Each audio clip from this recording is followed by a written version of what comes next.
Hello दोस्तों, anime lover. हम इस एपिसोड में देखते हैं फाइनली मैच होगा तो तैयारी कर रहे होते प्रैक्टिस। तीनों की प्रैक्टिस सक्सेसफुल जाता है तो कोरा भी खुश हो रही होती है। ये तीनों तभी रेडियो में से आवाज आ रही होती है, वो भी अमन की। तो बड़े ध्यान से सुन रहे होते हैं तीनों। क्योंकि वो आखिरी मैच थी। वक्त आ गया है कि प्रो बेटिंग प्लेयर्स की हम तरफदारी करना बंद कर दें। मैं काउंसिल से चाहता हूँ कि प्रो बेटिंग अरीना को जल्द से जल्द बंद कर दिया जाए। अमन बोलता है, अगर अरेना बंद नहीं होगा तो तुम्हारे साथ सभी को भुगतना होगा मेरा कहर।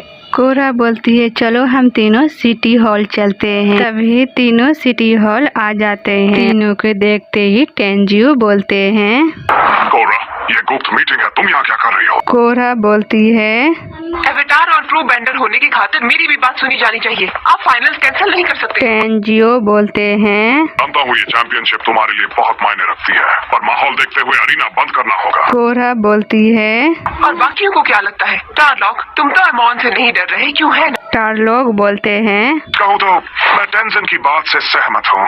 काउंसिल फैसला ले चुकी है, अरीना बंद किया फिर जाएगा। हम देखते हैं कोरा बहुत ही रिक्वेस्ट कर रही होती है टारलॉक से और टेंजियो से भी, मगर टारलॉक भी नहीं मानते हैं। और टेंजियो और टारलॉक का जवाब एक ही होता है कि नहीं, अरेना नहीं खुलेगा। टारलॉक की बातें जैसे ही सुनती है, चीफ बी फॉर्म भागते हुए आती है और रोकती है, बोलती है, यकीन नहीं होता कहते हुए, लेकिन मैं एवेटार के साथ हूँ कि धमकियों से डर जाएगा, वो तो मैं बिल्कुल जानती थी, लेकिन बाकियों से ये उम्मीद नहीं थी। आखिर तुम सबकी हिम्मत कहाँ गई? वक्त आ गया है कि इस शहर के बेंडर्स अपनी ताकत दिखाएं और साथ मिलकर उन इक्वलिस्ट का सामना करें। टारलॉक बोलते हैं, न करें। हमें किसी भी कीमत पर बेंडर्स और नॉन बेंडर्स के बीच हो रहे झगड़े को युद्ध में बदलने से रोकना होगा। इस काउंसिल का फैसला बिल्कुल सही है।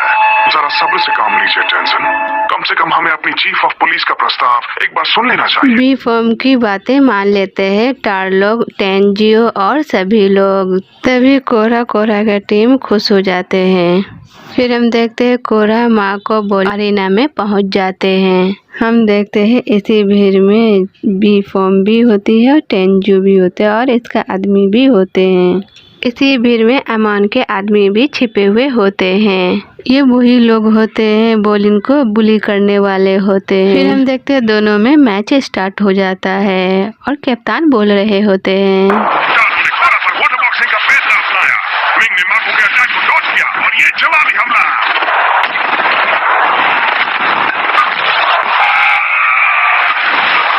चाओजू उछल कूद करते हुए, लेकिन बॉलिंग का जबरदस्त बाउंस अटैक और वो जमीन पर कानों को बराबरी से टक्कर देते हुए कोरा। और ये पानी की बौछार हो गई बॉलिंग पर। ये तो फाउल है, या फिर शायद नहीं। क्या तुम्हें दिखाई नहीं दे रहा है? ये क्लियर फाउल था। रेफरी ने उन्हें माफ किया। टर्नों के वाटर लिमिट को क्रॉस करने के बावजूद फुल बैट्स आगे बढ़ते हुए अपने मार्को का बैलेंस बिगाड़ा और ये मार्को नीचे। क्या उस वुल्फ बैट ने अपने जोन से बाहर की डिस्क्यूज की थी? बॉलिंग अब जोन 3 में आ चुके हैं और वुल्फ बैट्स रुकने का नाम नहीं ले रहे। उन्होंने फिर से नियम तोड़ा पानी को बर्फ बनाकर, लेकिन रेफरी अब भी शांत है। मुझे नहीं लगता वो अपना काम ठीक से कर पा रहे इस मैच में तो नहीं। लगातार 2 हमले और एवेटार भी जोन 3 में लॉकआउट। वुल्फ बैट्स ने चैंपियनशिप जीत ली है। ये उनकी लगातार 4थी जीत है दोस्तों। अरे ये क्या, पेरेंट्स अब भी बचे हैं, किनारे पे लटके हैं। दोनों टीम्स के बीच घमासान मैच शुरू हो चुका है, लेकिन एक बार फिर टानो ने चालाकी दिखाई और कोरा को पछाड़ दिया। क्या पता नहीं सब पर वार अलाउड है भी या नहीं। राउंड 2 का फैसला होगा एक टाई ब्रेकर से। टॉस जीत गए, कौन आएगा आगे? कोरा बोलती है, अब मुझे जाने दो। चलो आ जाओ, बालू की दुकान मैदान में। इसको खुद पे ज्यादा ही भरोसा है। अब आ भी जाओ लड़की, अटैक करके दिखाओ। ये कोरा पर हमला करते हैं और कोरा हमला जवाब देती है, एक ही झटका में आउट कर देती है। कप्तान बोल रहे होते हैं, राउंड 2 जीता है फायर पेरेंट्स ने। तुमने तो रिंग में कमाल कर दिया। अब सिर्फ एक राउंड बचा है, कौन जीतेगा? वुल्फ बैट्स ताकत और गलत इरादों के साथ हमला करते हुए फायर पेरेंट्स जीतने की फिर से कोशिश कर रहे हैं, लेकिन लगता है वुल्फ बैट्स उन पर हावी हो रहे हैं। क्या फायर पेरेंट्स टिक पाएंगे इन चैंपियंस के सामने, खासकर तब जब रेफरीज भी उनका साथ दे रहे हैं? ये है फाइनल राउंड। पूरी जान लगाते हुए, लेकिन लगता है जानो और मिंग कुछ गड़बड़ करने वाले हैं। अब तो हद हो गई दोस्तों। ठीक नहीं था। रेफरी आंखें खोलो। दोस्तों ये काफी कंट्रोवर्शियल मैच है, लेकिन लगता है वुल्फपैक्स ने नॉकआउट से चौथी बार चैंपियनशिप जीत ली है। इस साल भी उन्हें टूर्नामेंट चैंपियंस कहा जाएगा। ये बोल रहे होते हैं, मुझे तो पसीना तक नहीं आया। क्या यहाँ कोई है जो हमें कांटे की टक्कर दे सकता है? फिर हम देखते हैं अमान के आदमी जो मुंह को ढक लेते हैं। अमान के आदमी और अपना हथियार निकाल रहे होते हैं, जो ये ग्लव्स होता है झटका देने वाला। तो ये बी फॉर्म के पास आते हैं और भी झटका दे देते हैं। तो टेंजियो रोकते हैं, फिर उनको भी झटका दे देते हैं, दोनों को बेहोश कर देते हैं। फिर इसी तरह से पुलिस वाले को सभी को झटका देकर बेहोश कर देते हैं। कोरा की टीम पानी में गिरे हुए होते हैं, तभी अमान के आदमी आते हैं, झटका दे देते हैं। कप्तान बोल रहे होते हैं, दोस्तों मुझे लगता है थोड़ी सी गड़बड़ हो गई है। मेटल बेंडर पुलिस तो ऐसे गिर रही है जैसे पतझड़ के मौसम में पत्ते गिरते हैं। दर्शकों के बीच में कुछ नकाब पहने हुए इनके पास हथियार हैं। उनमें से एक मेरे साथ यहाँ बूथ में है। उसने अपना बिजली से चमकता हुआ ग्लव मेरी ओर कर लिया है और लगता है अब मुझे वो झटका देने जा रहा है और मेरी पैंट गीली हो गई। तो ये अमान से बोलते हैं, ठीक है, तुम हमसे पंगा लेना चाहते हो तो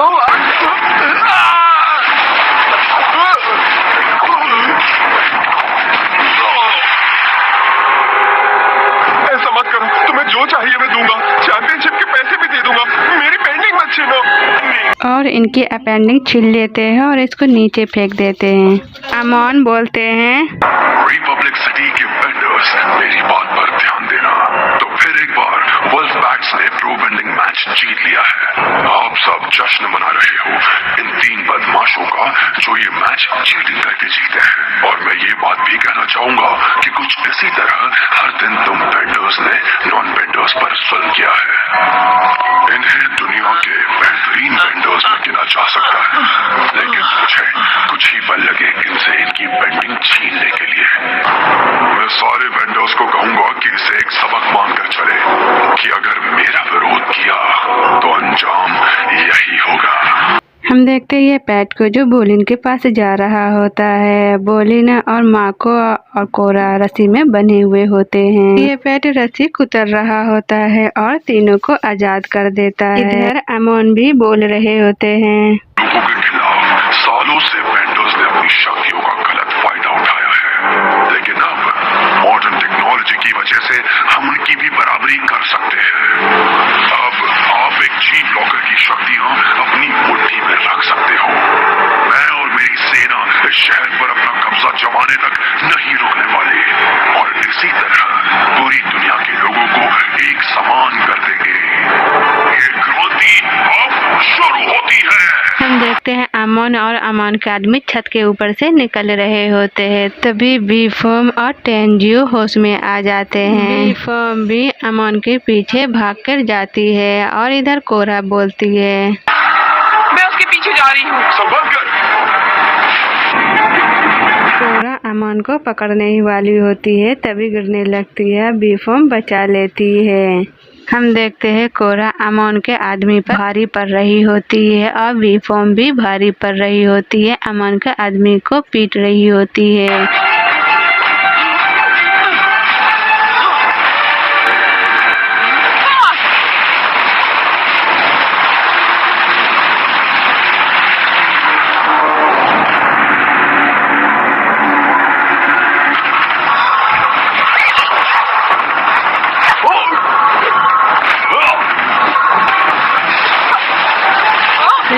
से गिरी रही होती, बी फॉर्म आके बचा लेती है। बी फॉर्म बोलती कोरा से, क्या तुम ठीक हो? कोरा बोलती, हाँ मैं आपके वजह से मैं ठीक हूँ। आपकी वजह से। उसकी कोई जरूरत नहीं। लगता है इस बार हम हार गए। फिर हम देखते हैं माको और बोलिन कोरा को हक कर रहे होते हैं और बोलते हैं गॉड कि तुम ठीक हो। बी फॉर्म बोलती है, मुझे यकीन नहीं होता अमन जीत गया। शायद मैं ही तैयार नहीं। टेंजियो बोलते हैं, लेकिन वो था, मतलब ये युद्ध की शुरुआत है। अमन अपने आदमियों के साथ भाग जाते हैं। वीडियो यहीं पर एंड है। तो वीडियो अगर अच्छी लगी हो तो please do like and share this video and please subscribe to my channel and press that bell icon.